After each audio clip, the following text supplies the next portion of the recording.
Unbelievable. Obaseki at it again.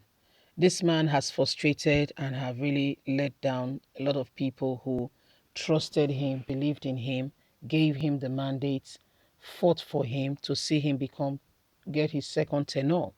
Obaseki dares PDP, refused to attend Port Harcourt meeting.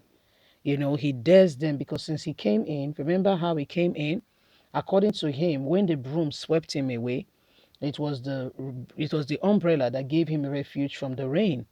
But since he came in, some people want to ride on him. He wants to be normally supposed to be the governor who is supposed to be the head of a political party. But being that he's somebody who just came, he wants to, getting his position has to be fight and, a lot of insistence. However, these things are, it is not really looking so, straightforward.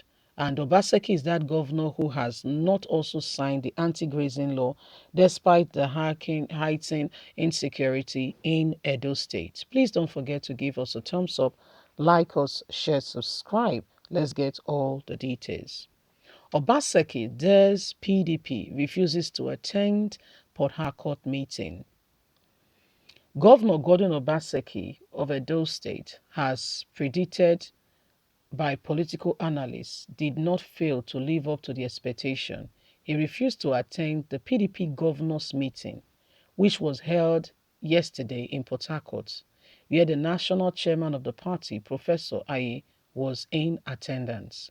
Governor Gordon Obaseki has been embroidered in several wars, including unnecessary fights with South PDP governors who are muffled over his negligence of the gentleman agreement he had with PDP stakeholders before he joined the party from APC, after which he was toasted out. Obaseki is the same man after the governors met in the whole of the South, the man who has refused to sign anti-grazing law. Although PDP governors tried to manage the tears between him and the PDP major stakeholders in the state, Edo State, Chief Dan Orobi, several times, all effort proved abortive as the governor was bent on the visibilities and segregations of members of his old PDP he met on ground. The problem between Obaseki and the PDP governors were further compounded when he went against all the agreements they had during the Asaba Declaration, especially on the passage of the anti-grazing bill, which was agreed upon by all the governors, including Obaseki.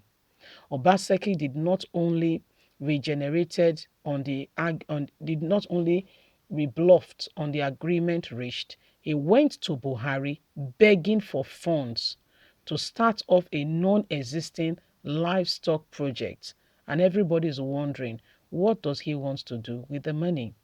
The PDP governors could no longer stomach his betrayal after one of his youthful commissioner, barrister Emewata, was interviewed on Channels TV pouring obviously Obaseki hashed insult on Governor Newsom Wike, knowing fully well he would be humiliated in Port Harcourt since he has been ostracized from the committee of the South governors. Obaseki chose to deliberately absent himself from the meeting, even when there was an outstanding threat that he should chip out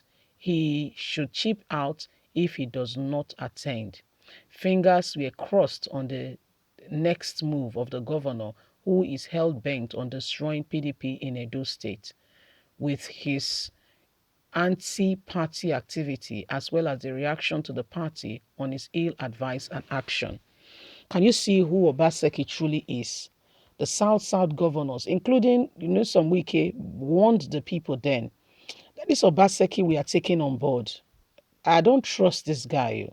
However, it came around. They all agreed. Obaseki, stood as one of the persons, like he agrees with them and what have you. And at the end of the day, we saw that Obaseki and them, the agreement was reached. He switched party. Others who had the governorship ambition dropped it for Obaseki. But guess what? After they've all had meeting, Obaseki went to Buhari and wanted to collect the same livestock fund that, Ebonyi State Governor, when Garuba Shehu made an announcement that they've given Ebonyi State Governor 6 billion. And the quick guy quickly said, you did not give me any money, oh, please, oh, don't say you gave me money, oh. Obaseki now, what does he want to use the money for? Like, seriously, the people put the money on the plates and eat it. You are a governor, second tenure. I mean, whether you like it or not, there's already stashed of money somewhere. This is just me thinking. I don't know if there's stash of money stock up somewhere, but I mean, you have the money. He went to Buhari. He went to Buhari behind. I mean, after all the governors have agreed. We've been reporting up to date with you with all that have been going on in Edo State currently. How Fulani headsmen have been going. And Governor Seke was, it was quick to ask those states. It was quick to ask the people, you want me to sign anti-grazing law? If I sign the law, how will it be implemented? And everybody's wondering, how does the governors of the Southwest that have a workable formula called Amutekun, how are they implementing this? How are they doing it? The governors came together with one accord. Listen, guys, when you are working with people and their mind is not with you, have you heard of the word run? Listen, if you have a set of people, that are not loyal to you, if you have a rebellious person, just one rebellious person, should I advise you, chuck him or her out. You think you have made progress. Listen to me. The steps the person will take you back is beyond the so-called project or progress you thought you've made. It's beyond. It will take you way back beyond you can ever imagine. Have you heard of the word called betrayer? Adam Soshomole may not be your cup of tea, may not be my cup of tea. He may have his own. Every human being, if not God, has a quality or quantity of selfishness. But Adam Soshomole was not totally mad when with all he was saying about Obaseki, because you and I can see it being played out before our very eyes. The governors of the South came together, made a proposal, says this is what we will do. Obaseki agreed. He was in the meeting. It was not behind him that the meeting was held. He was in that very meeting. He was the one who quickly went to Buhari and said, they are planning this, but me, I don't want to sign the grazing law. Can you give me the money for what do you want to use the money for? Like, seriously. Please, I just need somebody to quickly answer me that question. What does Obaseki want to use the money for? Is this not betrayal? Leave us a comment. God bless. Bye for now.